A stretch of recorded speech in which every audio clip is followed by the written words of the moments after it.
Yo, what up, YouTube? How you doing? It's your boy Ross A. Uno back with another review. I know you ain't seen me in a long time. It's been a while, man. You know, with the whole everything going on in the world, personal stuff. But I'm here. I'm back trying to get this page popping again. If you please drop a like and a subscribe, I would definitely appreciate it.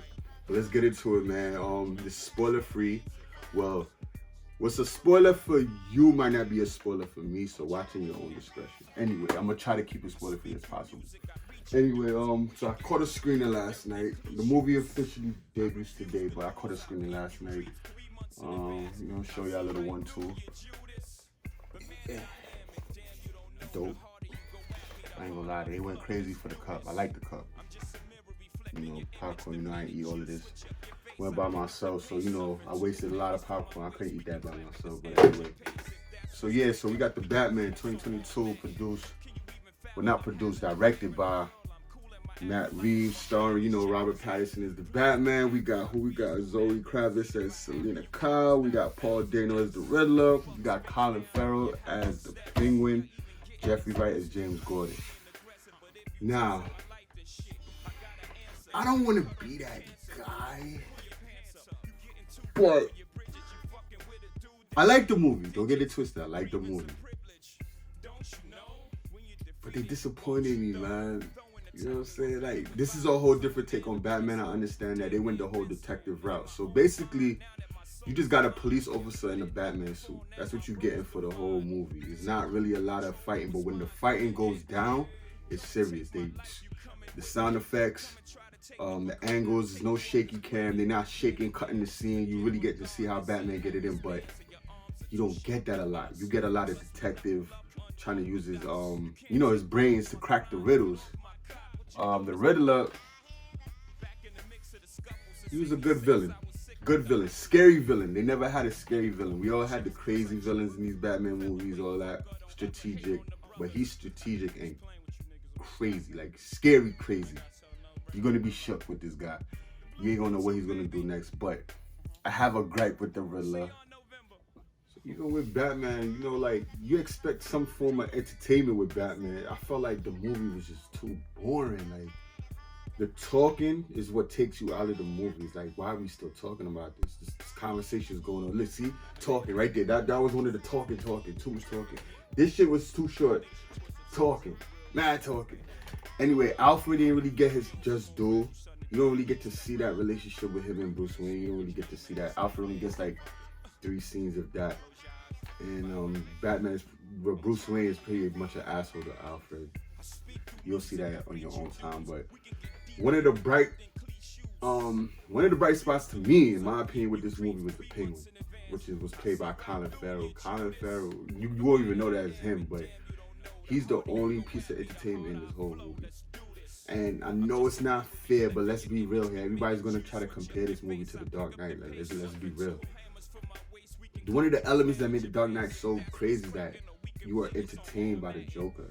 Like, he's bringing it to you in a way that you never seen it. So even with the Riddler in this one, he's scary, but it's the movie overall is not entertaining me. It's just, why are we still talking? It's too much talking. This is Batman, but like I said, this is more of a cop movie.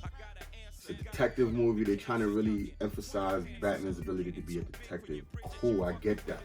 But it's like, I want to see more of the ninja side. It's like, we always got to get one. We don't get both. We don't get the ninja and the detective. It's like, they're going to give you the ninja or they're going to give you the detective. And this one, they decided to give you the straight up detective. Like, it's just basically watching a police officer in a Batman suit. The cops is looking like, why are we working with this guy? Batman is walking onto crime. He had too many close calls, in my opinion. It's like, every time you think something bad is gonna happen, you could tell somebody's gonna save the person. They had too many of those. Like, come on, man. We gotta get a casualty going here. It's like, for the first half of the movie, you're scared of the Riddler. You're shook. You're terrified. But then the second half, when they take him out of the mask and everything, I couldn't help it. I was laughing. I'm like, this guy how you go from scary to I can't take this guy serious, bro. He's bugging right now. He's screaming, doing all type of stuff. Batman. see, it's gonna be hard not to compare it to the Nolan Batman. His Batman was better than the Nolan Batman. I'm not gonna lie. His Bruce Wayne though, I'm not feeling it. I'm just being honest. I'm not feeling it. It's like he's so depressed. He's just depressed the whole movie. Like, homie don't show no type of emotion, which I understand. He's traumatized. Like I said, this is a different take they trying to show us of Batman, but the whole movie, the man is just depressed. He's depressed in the bat suit. He's depressed as Bruce Wayne. So it's like you're not really getting to see the duality of Batman, because you know Batman got to put on in the public figure, and then you know he gives you that real him, which is Batman, because really Bruce Wayne is the mask. Everybody knows that. But with this, it just seems like he's just down all the time. Like, bro, you around people, like you gotta bust a smile or something. Like, come on, bro. But like I said, maybe they're just trying to take a whole more realistic approach with how somebody would be dealing with the loss of their parents, especially having it right in front of them. So maybe that's what they were going for. But too much talking.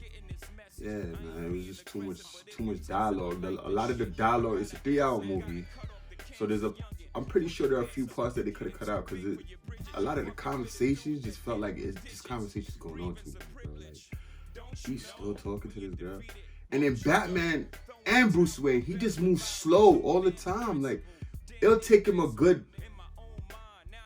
20 seconds to walk into a room as Bruce Wayne. Like, he just moves in slow motion all the time. Batman, he turns a slow turn. Was it better than The Dark Knight? No. Is it better than Batman Begins? Yeah. I don't even think it's better than Dark Knight Rises. It's not. It's not better than Dark Knight Rises, nor is it better than The Dark Knight. So we gotta just give our praises to Heath Ledger. Heath Ledger, my man, you did it again, man. Even when you're not here, you still rocking this shit. You heard? Anyway, but yeah, that's my quick review. I'm gonna try to get into a spoiler one down the line. You know what I'm saying? I don't even have no room light right now. I had to use some natural light, but we gonna try to get that fixed. I get an electrician up in here. Anyway, blessed to you and yours. Hit me with that like, that subscribe. Peace.